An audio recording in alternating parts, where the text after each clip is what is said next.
नमस्कार, मैं डॉक्टर सुमन भूकर सिरसा के नन्हे कदम आईवीएफ सेंटर में एज एन आईवीएफ स्पेशलिस्ट और कंसल्टेंट गायनेकोलॉजिस्ट के तौर पर कार्यरत हूँ। आज हम इस वीडियो में बात करेंगे कि निसंतानता के लिए कौन कौन से टेस्ट या जांचें एडवाइस की जाती हैं।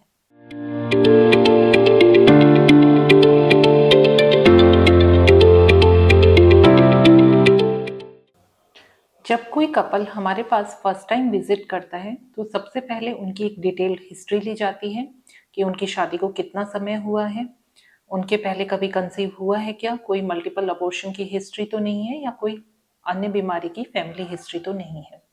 इसके बाद महिला और पुरुष दोनों को कुछ जांचें एडवाइस की जाती हैं। महिला और पुरुष दोनों को इन्वेस्टिगेशन कराना जरूरी है क्योंकि निसंतानता का कारण दोनों में मिल सकता है। तो सबसे पहले हम बात करते हैं कि महिलाओं में कौन से टेस्ट एडवाइस किए जाते हैं। तो महिलाओं में दो तरह की जांचें होती हैं। पहला महिला की जनरल हेल्थ को देखने के लिए, दूसरा उसकी रिप्रोडक्टिव हेल्थ को देखने के लिए।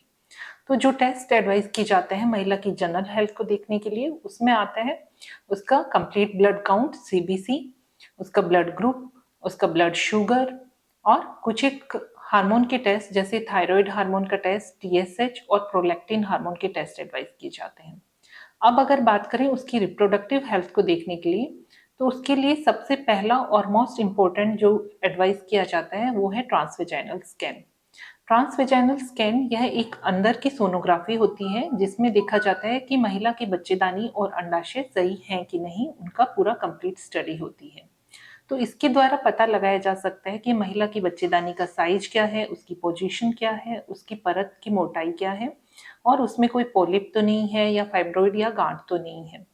इसके बाद ट्रांसवेजाइनल स्कैन से ट्यूब का, अगर ट्यूब में कुछ पानी भरा हो तो वह पता लगाया जा सकता है, पर टीवीएस के द्वारा अगर ट्यूब में कोई ब्लॉक हो तो उसका पता नहीं लगाया जा सकता।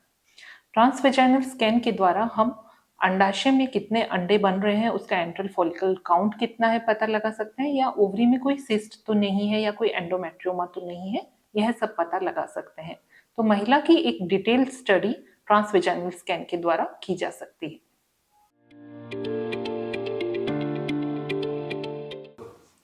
अब हम बात करते हैं कि महिलाओं में ट्यूबल ब्लॉकेज को देखने के लिए कौन से टेस्ट एडवाइस किए जाते हैं।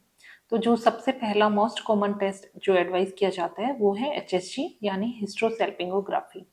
इसमें क्या किया जाता है कि एक डाई को वेजाइना के रास्ते से इंजेक्ट किया जाता है और एक एक्सरे फिल्म ली जाती है जिसमें देखा जाता है कि डाई बच्चेदानी से होते हुए ट्यूब्स के थ्रू बाहर पेरिटोनियल कैविटी में गिरती है या नहीं।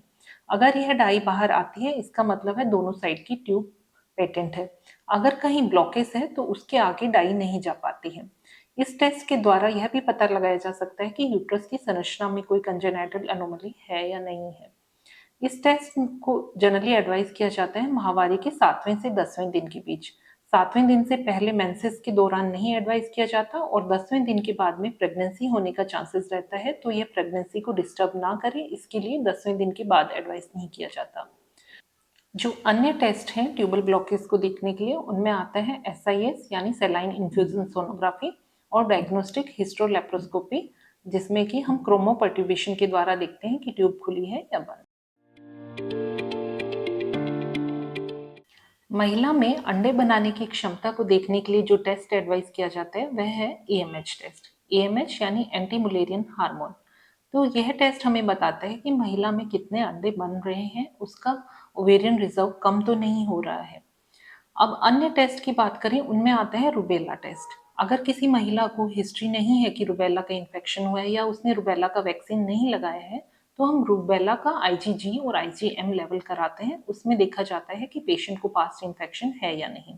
अगर आईजीजी वैल्यू नेगेटिव आती है इसका मतलब है उसको पहले इन्फेक्शन नहीं हुआ है, तो चांसेस रहते हैं उसको इस प्रेगनेंसी में इन्फेक्शन हो। और अगर प्रेगनेंसी के दौरान रूबेला का इन्फेक्शन होता है तो बच्चे में मेजर कंजेनाइटल एनोमली होने के चांसेस रहते हैं, अबॉर्शन होने के चांसेस रहते हैं। तो हम पेशेंट को इसके लिए रूबेला वैक्सीन एडवाइस करते हैं कंसीव होने से पहले। अब बात करते हैं पुरुषों में कौन कौन से टेस्ट एडवाइस किए जाते हैं इनफर्टिलिटी को जांचने के लिए।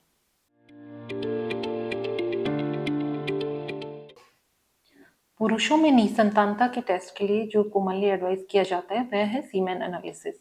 सीमेन एनालिसिस में देखा जाता है कि शुक्राणुओं की संख्या कितनी है, शुक्राणु की गतिशीलता कैसी है और उसकी संरचना में कोई प्रॉब्लम तो नहीं है। नॉर्मली सीमेन वॉल्यूम होना चाहिए 1.4 ml से ज़्यादा और शुक्राणु की संख्या होनी चाहिए 16 मिलियन पर ml से ज़्यादा। गतिशीलता होनी चाहिए 42% से ज़्यादा और कम से कम 4% शुक्राणुओं में नॉर्मल मॉर्फोलॉजी होनी चाहिए। अगर पेशेंट के शुक्राणुओं की संरचना में डिफेक्ट मिलते हैं या पहले मल्टीपल अबॉर्शन की हिस्ट्री हो तो हम पेशेंट को एडवाइस करते हैं एडवांस लेवल टेस्टिंग की, जिसमें आता है DFI, DNA फ्रेगमेंटेशन इंडेक्स, जिसके बेसिस पे फर्दर ट्रीटमेंट डिसाइड होता है। अब अगर हम बात करें कि पेशेंट में हमें मिल रहा है नील शुक्राणु, जिस कंडीशन को कहते हैं एंजियोस्पर्मिया, तो एंजियोस्पर्मिया के लिए फर्दर एडवांस लेवल टेस्टिंग की जाती है, जिसमें आता है हार्मोनल टेस्ट या फिर स्क्रोटल एरिया की सोनोग्राफी। तो इन सब टेस्ट के द्वारा डिसाइड किया जाता है कि निसंतानता का कारण क्या है और उसके अकॉर्डिंग ट्रीटमेंट प्लान किया जाता है। हमारे आगे आने वाले वीडियोस में हम बात करेंगे कि निसंतानता के लिए क्या क्या ट्रीटमेंट ऑप्शंस अवेलेबल हैं और क्या क्या एडवांस टेक्निक्स अवेलेबल हैं।